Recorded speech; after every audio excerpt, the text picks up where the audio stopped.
Hi everyone, this is Anam. Welcome to PhD jobs and admission.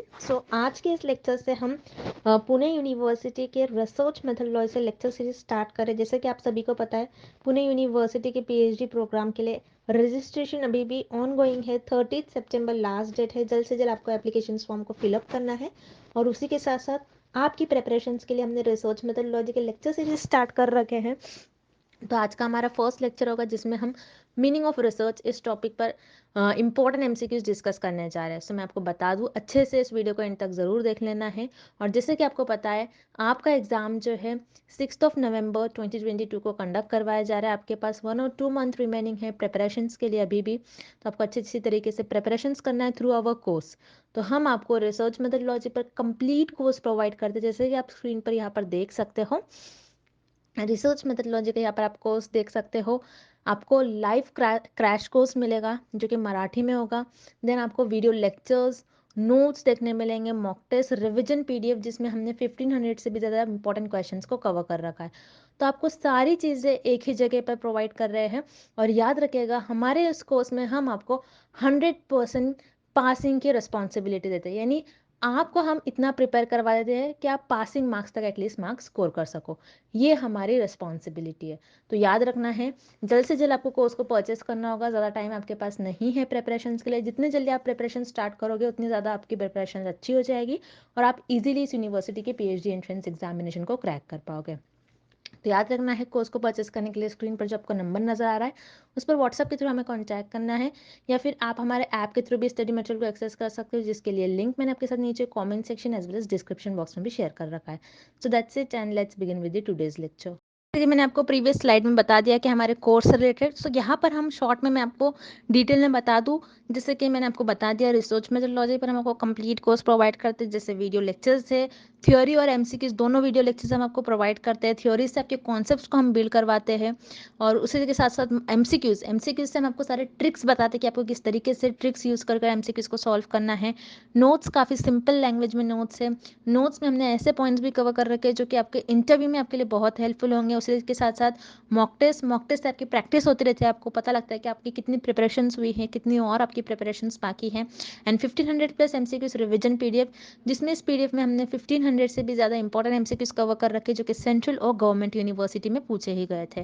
तो आपको ज़्यादा से ज़्यादा हमारे इस कंटेंट से ही क्वेश्चंस पूछे जाएंगे। जैसे कि मैंने आपको बता दिया, 100% गारंटी के साथ कंटेंट हम आपको प्रोवाइड करते हैं।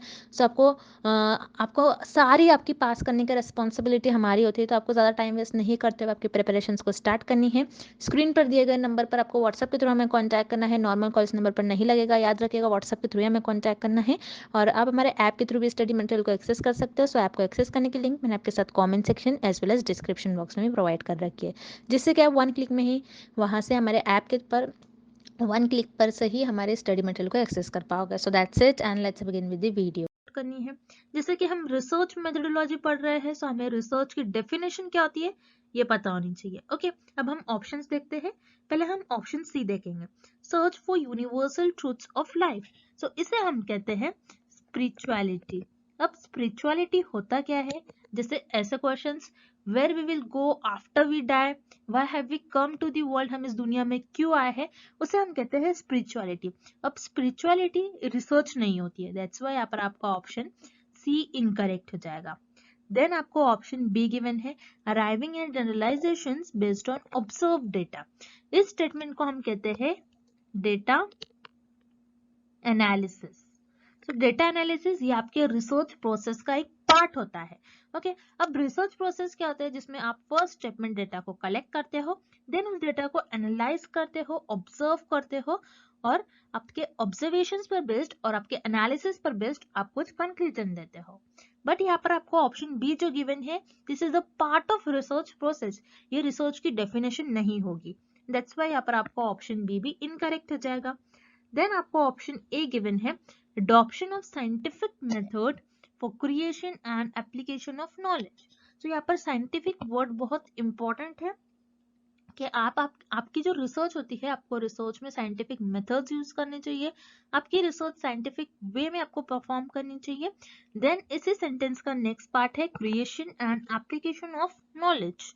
सो आप क्या करते हो रिसर्च में? न्यू नॉलेज क्रिएट करते हो, न्यू थ्योरी क्रिएट करते हो और उसी नॉलेज का यूज करते हो और कोई प्रैक्टिकल लाइफ में उस प्रॉब्लम को सॉल्व करते हो। ओके, जैसे फॉर एग्जाम्पल कोविड डिसीज के अगेन रिसर्चर ने वैक्सीन डेवलप किया। ओके, सो रिसर्चर ने क्या किया? कोविड डिसीज के अगेंस्ट न्यू नॉलेज पहले डेवलप करी होंगी, न्यू नॉलेज दिया होगा, न्यू थ्योरी डेवलप करी होंगी, उसी नॉलेज का यूज कर कर इस वैक्सीन को फॉर्म किया होगा, इस वैक्सीन को बनाया होगा। तो रिसर्चर ने क्या किया? यहाँ पर पहले नॉलेज क्रिएट करा और उसी नॉलेज का यूज कर कर इस प्रैक्टिकल प्रॉब्लम को सॉल्व किया। सो रिसर्च आपकी साइंटिफिक होनी चाहिए और रिसर्च में हम न्यू नॉलेज और उस नॉलेज का यूज कर कर हम कुछ प्रैक्टिकल लाइफ में उस प्रॉब्लम को सॉल्व करते हैं। तो ये आपकी हो जाएंगी द डेफिनेशन ऑफ रिसर्च। अब रिसर्च में आपको 3 वर्ड्स याद रखने हैं from exam point of view. This 3 words are very important. First point is आपकी रिसर्च साइंटिफिक होनी चाहिए। देन सेकेंड, आपकी जो रिसर्च होती है वो सिस्टमैटिक होनी चाहिए। मीन्स आपको आपकी रिसर्च में कुछ स्टेप्स, कुछ प्रोसेस फॉलो करना होता है। आप रैंडमली कोई भी स्टेप को परफॉर्म नहीं कर सकते हो। तो आपकी रिसर्च सिस्टमैटिक होनी चाहिए। Then third is objective. Means आपकी रिसर्च का एम क्या है, आप रिसर्च क्यों करना चाहते हो, गोल क्या है रिसर्च का। ओके, इसलिए आप ऑब्जेक्टिव परफॉर्म, आपकी रिसर्च क्या होनी चाहिए, आपको आपकी रिसर्च का ऑब्जेक्टिव पता होना चाहिए कि एम क्या है। अगर आप जो आप रिसर्च कर रहे हो उस रिसर्च से जो रिजल्ट्स आ रहे हैं वो रिजल्ट्स क्या कोई प्रैक्टिकल लाइफ में हम अप्लाई कर सकते हैं, क्या लोगों के लिए वो बेनिफिशियल है।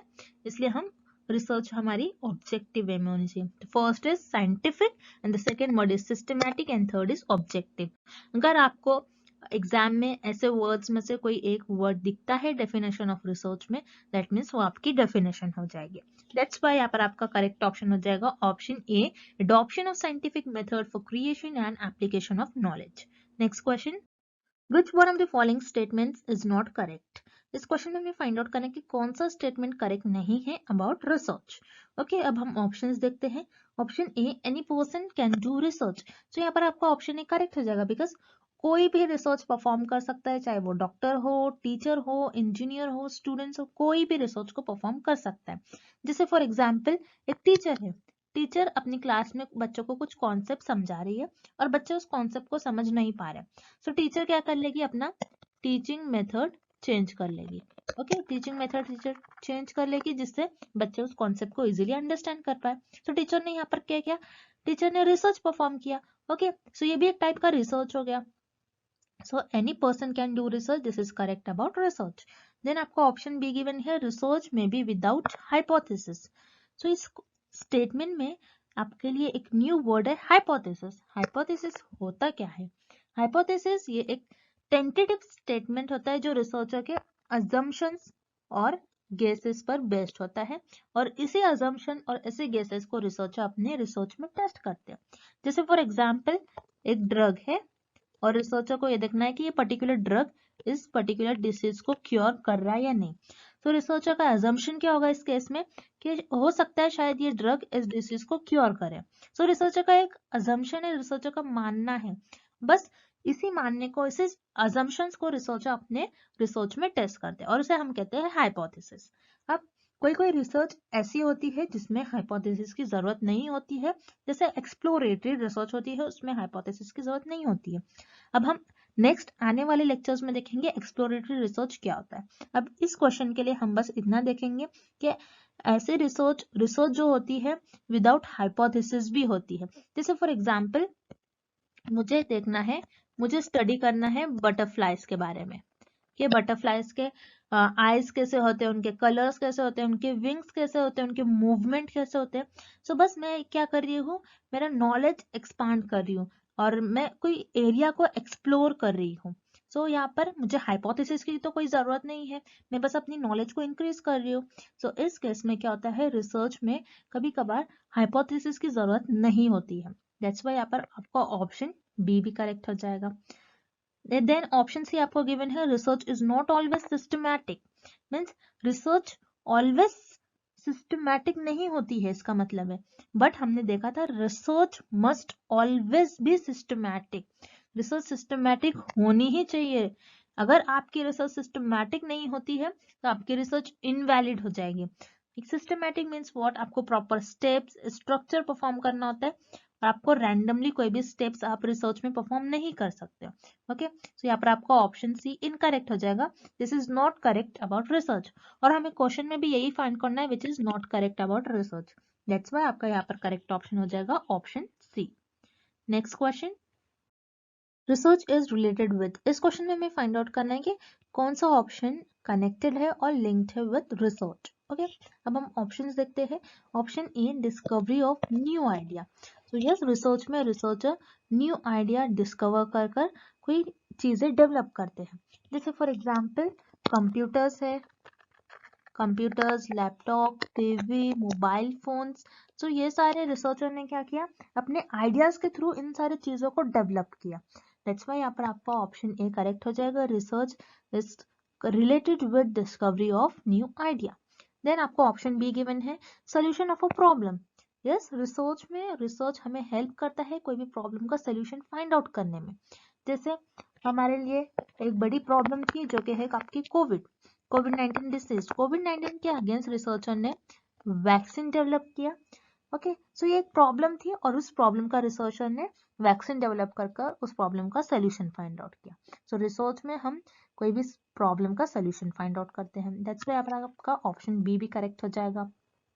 देन ऑप्शन सी आपको गिवन है, investigation of a problem. Yes, यहाँ पर आपका ऑप्शन सी भी करेक्ट हो जाएगा, बिकॉज रिसर्च में हम कोई भी प्रॉब्लम को इन्वेस्टिगेट करते हैं, मीन्स उस प्रॉब्लम को एग्जामिन करते हैं, उस प्रॉब्लम को और डीप में जानते हैं। ओके, सो यहाँ पर आपका ऑप्शन सी भी करेक्ट हो जाएगा। So here correct option is option D, all the above, because आपका ऑप्शन ए, बी और सी तीनों भी ऑप्शन करेक्ट है। Moving on to the next question, what is the purpose of doing research. इस question में हमें find out करना है कि हम रिसर्च क्यों करते हैं, हमारा एम क्या होता है रिसर्च को परफॉर्म करने का। ओके, सो हम रिसर्च इसीलिए परफॉर्म करते हैं ताकि हम कोई प्रॉब्लम को आइडेंटिफाई कर सकें। अब यहाँ पर आपका ऑप्शन ए करेक्ट हो जाएगा, टू आइडेंटिफाइंग द प्रॉब्लम। अब रिसर्च में प्रॉब्लम को आइडेंटिफाई कैसे करते हैं कि एग्जाम्पल के थ्रू हम समझते हैं। मान लीजिए कोई पर्सन है और वो पर्सन सिक है, वो पर्सन बीमार है, उस पर्सन को कोई डिसीज हुई है। तो ये डिसीज जो हुई इस पर्सन को, ये एक न्यू डिसीज है। तो रिसर्चर क्या करेंगे या फिर डॉक्टर क्या करेंगे, उस डिसीज को पहले आइडेंटिफाई करेंगे कि वो डिसीज है क्या। देन आपको ऑप्शन बी गिवन है, to find the solution. Yes, यहाँ पर आपका ऑप्शन बी भी करेक्ट है, क्योंकि रिसर्च इसीलिए की जाती है कि कोई प्रॉब्लम का सोल्यूशन फाइंड आउट कर सके। जैसे यहाँ पर आपने देखा एक पर्सन था और उस पर्सन को कोई डिसीज हुई है और वो डिसीज न्यू है, तो रिसर्चर उस डिसीज को पहले आइडेंटिफाई करेंगे। अब डिसीज को आइडेंटिफाई करने के बाद उसी डिसीज के अगेंस्ट रिसर्चर ड्रग डेवलप करेंगे, और यू कैन से डॉक्टर्स उस डिसीज के अगेंस्ट ड्रग या फिर कुछ ट्रीटमेंट देंगे। तो यहाँ पर रिसर्चर ने और यू कैन से डॉक्टर्स ने क्या किया, इस प्रॉब्लम का सोल्यूशन फाइंड आउट किया। दैट्स वाई हमारे रिसर्च का एम और पर्पस यही होता है कि कोई प्रॉब्लम का सोल्यूशन फाइंड आउट करे और कोई प्रॉब्लम को आइडेंटिफाई करे। दैट्स वाई यहाँ पर आपका करेक्ट ऑप्शन हो जाएगा option C, both A and B are the purpose of doing research. अब हम नेक्स्ट क्वेश्चन देखते हैं, व्हाट इज रिसर्च। इस क्वेश्चन में हमें रिसर्च की डेफिनेशन फाइंड आउट करनी है। सो अब हम ऑप्शन ए देखते हैं, searching again and again. Searching again and again ये रिसर्च तो होता है, but this is not the proper definition of research. Because अगर मैं ऐसा बोल रही हूँ कि एक बुक है और उस बुक को मैं डेली रीड कर रही हूँ, तो वो रिसर्च तो नहीं कहलाएंगी, क्योंकि मैं बुक को तो डेली रीड करते जा रही हूँ, लेकिन मैं कोई new theory, new concept, new ideas develop नहीं कर रही हूँ। दैट्स वाई यहाँ पर आपका ऑप्शन ए इनकरेक्ट हो जाएगा, ये आपका रिसर्च की डेफिनेशन नहीं होगी। देन ऑप्शन भी आपको गिवन है, collection of information. Collection of information ये भी आपकी रिसर्च नहीं होगी। दैट्स वाई यहाँ पर आपका ऑप्शन बी भी इनकरेक्ट हो जाएगा, बिकॉज अगर मैं ऐसा कर रही हूँ कि मैं इंटरनेट के थ्रू कुछ इंफॉर्मेशन ले रही हूँ और उस इंफॉर्मेशन को कलेक्ट कर कर रख रही हूँ, तो ये रिसर्च हो गई क्या। मैं कोई पीडीएफ उठा रही हूँ और उस पीडीएफ को अपने पास कलेक्ट करके रख रही हूँ, या फिर कोई इंफॉर्मेशन कोई सोर्सेस से कोई बुक लेकर आ रही हूँ, मैं अपने पास रख रही हूँ। कोई इंफॉर्मेशन को अगर मैं कलेक्ट कर रही हूँ तो उसे हम रिसर्च नहीं कहते हैं। दैट्स वाई यहाँ पर आपका ऑप्शन बी इनकरेक्ट हो जाएगा। Then option C, working in a scientific way to search for truth of any problem. So yes, यहाँ पर आपका option B correct, C correct हो जाएगा, क्योंकि देख रहे हो जैसे आप इस सेंटेंस में और इस डेफिनेशन में आपको एक वर्ड आ गया है साइंटिफिक। तो मैंने आपसे जैसा फर्स्ट क्वेश्चन में भी कहा था कि scientific word is very important, कि अगर आप आपकी डेफिनेशन में जब भी साइंटिफिक या फिर ऑब्जेक्टिव या फिर सिस्टमैटिक ये वर्ड्स देखते हो तो वो आपकी रिसर्च की डेफिनेशन हो जाएगी। सो हम रिसर्च को साइंटिफिक वे में परफॉर्म करते हैं, कोई भी प्रॉब्लम को फाइंड करने में, कोई भी प्रॉब्लम का सॉल्यूशंस फाइंड आउट करने में। सो दैट्स व्हाई यहाँ पर आपका ऑप्शन सी करेक्ट हो जाएगा। This is the definition of research, working in a scientific way to search for truth of any problem. Okay, next question, research refers to. इस question में हमें find out करना है कि हम किस ऑप्शंस पर रिसर्च परफॉर्म कर सकते हैं। सो यहाँ पर आपको ऑप्शन ए गिवन है रूटीन एक्टिविटी। रूटीन एक्टिविटी जो आप डेली परफॉर्म करते हो उसे हम कहते हैं रूटीन एक्टिविटी। जैसे आप डेली कॉलेज जा रहे हो, डेली स्कूल जा रहे हो, आप डेली बात ले रहे हो, आप डेली लंच कर रहे हो, आप डेली डिनर कर रहे हो। सो ये रूटीन एक्टिविटी हो गया। रूटीन एक्टिविटी पर आप रिसर्च परफॉर्म नहीं कर सकते हो। दैट्स वाई यहाँ पर आपका ऑप्शन ए इनकरेक्ट हो जाएगा। Then option B annual activity. Annual activity means what, आप जो ईयरली करते हो या फिर ईयर में एक बार करते हो उसे हम कहते हैं एनुअल एक्टिविटी। एनुअल एक्टिविटी पर भी आप रिसर्च परफॉर्म नहीं कर सकते। दैट्स व्हाई यहाँ पर आपका ऑप्शन बी भी इनकरेक्ट हो जाएगा। Then option C occasional activity. Occasional activity means आप जो समटाइम्स करते हो, कभी कभार आप, समटाइम्स और यू कैन से आप कभी कभार करते हो, उसे हम कहते हैं ओकेजनल एक्टिविटी। इस पर भी आप रिसर्च परफॉर्म नहीं कर सकते हो। दैट्स व्हाई यहाँ पर आपका ऑप्शन सी इनकरेक्ट हो जाएगा। Then option D fact finding activity. Yes, आप यहाँ पर आपका ऑप्शन डी करेक्ट हो जाएगा, बिकॉज फैक्ट फाइंडिंग एक्टिविटी पर आप रिसर्च परफॉर्म कर सकते हो। अब फैक्ट्स क्या होते हैं, जैसे ऐसे टाइप के question, why sky is blue, sky blue क्यों है, why earth is round, earth round क्यों है। तो ये जो फैक्ट फाइंडिंग क्वेश्चंस है, फैक्ट फाइंडिंग एक्टिविटीज है, इन पर हम रिसर्च परफॉर्म कर सकते हैं ये देखने के लिए कि सच में अर्थ राउंड है या सच में स्काई ब्लू है। सो ये आपके फैक्ट्स हो गए। सो हम फैक्ट फाइंडिंग एक्टिविटीज पर रिसर्च परफॉर्म कर सकते हैं। दैट्स व्हाई यहाँ पर आपका करेक्ट ऑप्शन हो जाएगा ऑप्शन डी। नेक्स्ट क्वेश्चन देखते हैं अब हम, how would you define the research process. इस क्वेश्चन में हमें रिसर्च प्रोसेस की डेफिनेशन फाइंड आउट करनी है। सो अब हम ऑप्शंस देखते हैं। Option A, a method of collecting research data. So statement को हम कहते हैं डेटा कलेक्शन। सो डेटा कलेक्शन ये आपके रिसर्च प्रोसेस में एक स्टेप होता है जहां पर आप डेटा को कलेक्ट करते हो। सो ये आपके रिसर्च प्रोसेस की डेफिनेशन नहीं होगी, this is the part of research process. That's why यहाँ पर आपका ऑप्शन ए इनकरेक्ट हो जाएगा। देन हम ऑप्शन सी देखेंगे, a method of presenting research results. तो रिसर्च रिजल्ट्स आप कब प्रेजेंट करते हो, रिसर्च प्रोसेस के लास्ट स्टेप में। This is the last step of research process, और ये भी आपके रिसर्च प्रोसेस का एक पार्ट होती है, ये आपके रिसर्च प्रोसेस की डेफिनेशन नहीं होंगी। दैट्स व्हाई यहाँ पर आपका ऑप्शन सी भी इनकरेक्ट हो जाएगा। Then option B, the stages और steps the researcher follows in carrying out the research project. तो यहाँ पर आपका ऑप्शन बी करेक्ट हो जाएगा, और this is the definition of research process. तो रिसर्च प्रोसेस की डेफिनेशन ये होती है जिसमें आप कुछ स्टेप्स परफॉर्म करते हो और उन स्टेप्स को परफॉर्म कर कर आप आपके रिसर्च का कुछ रिजल्ट्स फाइंड आउट करते हो और रिसर्च को आगे बढ़ाते हो। So this is the correct definition of research process. अब रिसर्च प्रोसेस के कुछ स्टेप्स ऐसे होते हैं कि फर्स्ट स्टेप में आप प्रॉब्लम को डिफाइन करते हो, देन नेक्स्ट स्टेप में आप डेटा कलेक्ट करते हो, देन उस डेटा को एनालाइज करते हो, एनालाइज करने के बाद उस डेटा पर कंक्लूजन्स निकालते हो और कंक्लूजन से रिजल्ट्स निकालते हो। तो हम रिसर्च प्रोसेस की करेक्ट डेफिनेशन बोलेंगे इन सारे स्टेप्स को, जहाँ पे हम स्टेप्स परफॉर्म कर कर कुछ रिजल्ट फाइंड आउट करते हैं हमारी रिसर्च के, ना कि कोई एक पर्टिकुलर स्टेजेस को हम रिसर्च प्रोसेस कहेंगे। ओके, दैट्स व्हाई यहाँ पर आपका करेक्ट ऑप्शन हो जाएगा ऑप्शन बी, द स्टेजेस और the steps the researcher follows in carrying out research project. Next, what is a pilot study. इस क्वेश्चन में हमें फाइंड आउट करना है कि पायलट स्टडी होती क्या है। सो पायलट स्टडी में पायलट्स एंड एयरप्लेन्स इन्वॉल्व नहीं होते हैं। दैट्स व्हाई यहाँ पर आपका ऑप्शन बी और सी इनकरेक्ट हो जाएगा। Then here option A, a small scale preliminary study. Yes, pilot study वो होती है जो रिसर्चर पहले एक स्मॉल स्केल पर करते हैं, अगर वो स्टडी सक्सेसफुल होती है तो उसे एक लार्ज एरिया पर, एक बड़े एरिया में रिसर्चर लॉन्च करते हैं। जैसे फॉर एग्जाम्पल गवर्नमेंट ने mid day meal program launch करा है। So mid day meal program क्या होता है कि कोई स्मॉल डिस्ट्रिक्ट में गवर्नमेंट कुछ स्कूल्स में बच्चों को खाना प्रोवाइड करते हैं ये देखने के लिए कि बच्चे स्कूल में आ रहे हैं या फिर नहीं, कि उनका एनरोलमेंट बढ़ रहा है नहीं। सो यहाँ पर गवर्नमेंट ने मिड डे मील प्रोग्राम किया है। सर गवर्नमेंट ने मिड डे मील प्रोग्राम किया तो एक स्मॉल डिस्ट्रिक्ट में ही पहले government mid day meal program launch करेंगे ये देखने के लिए कि बच्चों का एनरोलमेंट बढ़ रहा है या फिर नहीं। अगर बच्चों का एनरोलमेंट बढ़ रहा है, अगर ये प्रोग्राम सक्सेसफुल होता है, सो गवर्नमेंट क्या करेंगे, इसी प्रोग्राम को हर एक सिटी में लॉन्च करेंगे।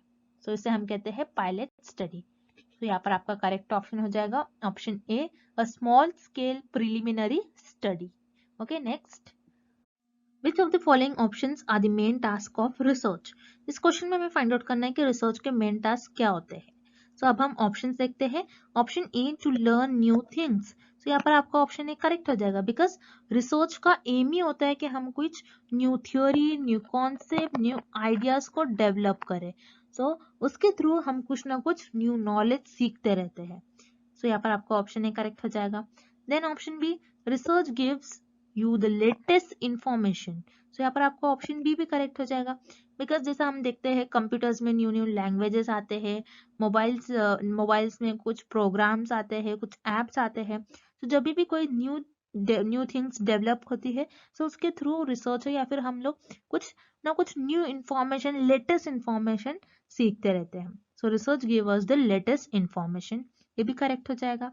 Then option C, research helps with solving the problem. तो यहाँ पर आपका ऑप्शन सी भी करेक्ट हो जाएगा, बिकॉज रिसर्च में हम कोई प्रॉब्लम को सॉल्व ही करते हैं। जैसे फॉर एग्जांपल कोई डिसीज है, कोई पर्टिकुलर डिसीज है, कोई न्यू डिसीज है, उस डिसीज के अगेंस्ट रिसर्चर को ड्रग फॉर्म अप करना रहता है या फिर you can say vaccine form करना रहता है। This is nothing but problem. So research का मेन टास्क यही होता है कि कोई प्रॉब्लम को सॉल्व करे। तो यहाँ पर आपका तीनों भी ऑप्शंस करेक्ट हो जाएंगे, बिकॉज रिसर्च का मेन टास्क होता है कि कुछ ना कुछ न्यू थिंग हम सीखते रहते हैं, कुछ लेटेस्ट इंफॉर्मेशन हम गेन करते रहते हैं और कोई प्रॉब्लम को सॉल्व करते हैं। दैट्स व्हाई यहाँ पर आपका करेक्ट ऑप्शन हो जाएगा option D, all the above. Moving on to the next question, how to जज the depth of any research. इस क्वेश्चन में हमें फाइंड आउट करना है हम किसी भी रिसर्च की इंपॉर्टेंस, किसी भी रिसर्च की डेप्थ को कैसे जज कर सकते हैं। सो यहाँ पर आपको ऑप्शन ए गिवन है, बाय रिसर्च टाइटल। क्या हम किसी भी रिसर्च की टाइटल से उस रिसर्च को जज कर सकते हैं? नहीं, बिकॉज जैसे फॉर एग्जाम्पल मेरे पास एक टाइटल है, स्टडी ऑन वायरसेस। तो इस टाइटल से क्या मैं उस रिसर्च को जज कर सकती हूँ कि वो रिसर्च अच्छी है या फिर नहीं है? No, it's not possible. क्या हम सिर्फ टाइटल को ही देख के किसी भी रिसर्च को जज नहीं कर सकते हैं। देन यहाँ पर आपका ऑप्शन बी गिवन है, बाय रिसर्च ड्यूरेशन। मीन्स उस पर्टिकुलर रिसर्च को कितना टाइम लगा है।